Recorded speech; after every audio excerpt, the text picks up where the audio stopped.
Hi everyone, it's Dr. Amy Wheadon from King's Day Out and Kidshine, and I'm an occupational therapist, and I'm here today to talk to you guys a little bit about sensory processing and what is sensory processing disorder. So we evaluate lots of kiddos, and parents ask this question all the time. What do you mean my child is having a hard time processing sensory input? So it's first really important to understand what that means. So processing sensory information is something that everybody does every minute of every day. So we use our senses to gather information from our environment.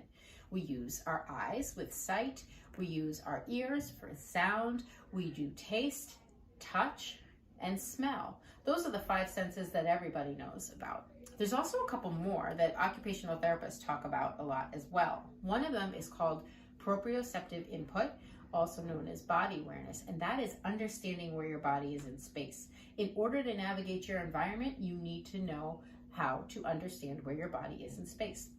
There's another sense called vestibular sense, and that is understanding movement and change in head position.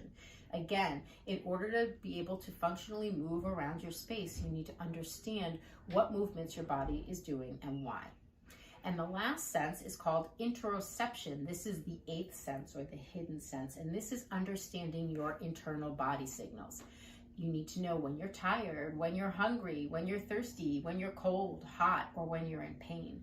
So all of these different senses work together to gather information from your body for you to understand what your response is going to be. So you get the information in, you process the information in your brain, and then you elicit a response.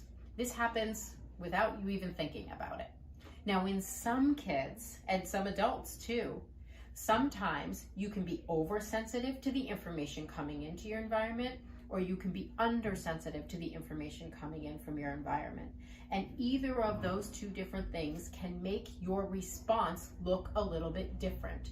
So if you are oversensitive to noise, for example, all the noises that everybody else can just filter out might feel really uncomfortable or aversive to you, and you might do something like, oh, my ears, or you might just naturally, put something over your ears or plug your ears. If you are undersensitive to something like movement, for example, you might need to move more in order to understand that your body is moving. So in a kid, that looks like somebody who is moving their body, wiggling around in their chair, constantly fidgeting in different positions, maybe running back and forth a lot. And so when you see these different signals or signs in your child, it could be indicative of the possibility that they're having difficulty processing sensory input from their environment, and that's when an OT can help.